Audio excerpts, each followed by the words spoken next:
ঠাকুরগাঁও ১ আসনের গড়েরা ইউনিয়নে বৃহস্পতিবার সকালে নির্বাচনী প্রচার চালিয়েছেন বিএনপি মহাসচিব মির্জা ফখরুল ইসলাম আলমগীর। এ সময় তিনি জামায়াত ইসলামীকে মুক্তিযুদ্ধের সময়ের ভূমিকার জন্য ক্ষমা চেয়ে ভোট প্রার্থনার আহ্বান জানান।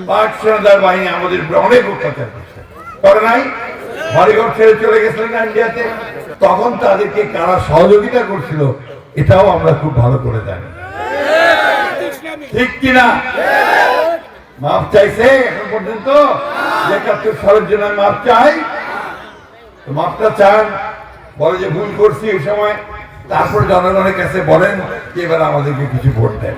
এদিকে বিএনপির স্থায়ী কমিটির সদস্য সালাউদ্দিন আহমদ কক্সবাজার ১ আসনে গণসংযোগ করেন, বলেন ১২ই ফেব্রুয়ারি নির্বাচনে দেশের ভাগ্য বদল হবে।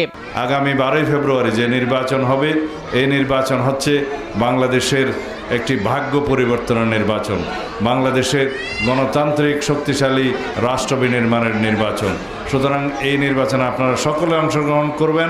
কক্সবাজার ২ আসনে নির্বাচনী প্রচারণায় জামাতের প্রার্থী হামিদুর রহমান আজাদ অভিযোগ করেন, একটি দল নারীর ক্ষমতায়নের কথা বললেও তারাই নারীর ওপর সহিংসতা চালাচ্ছে।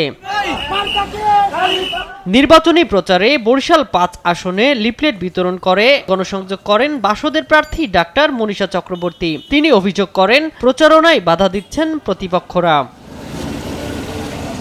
শামীম হোসেন, নিউজ ডেস্ক, দেশ টিভি।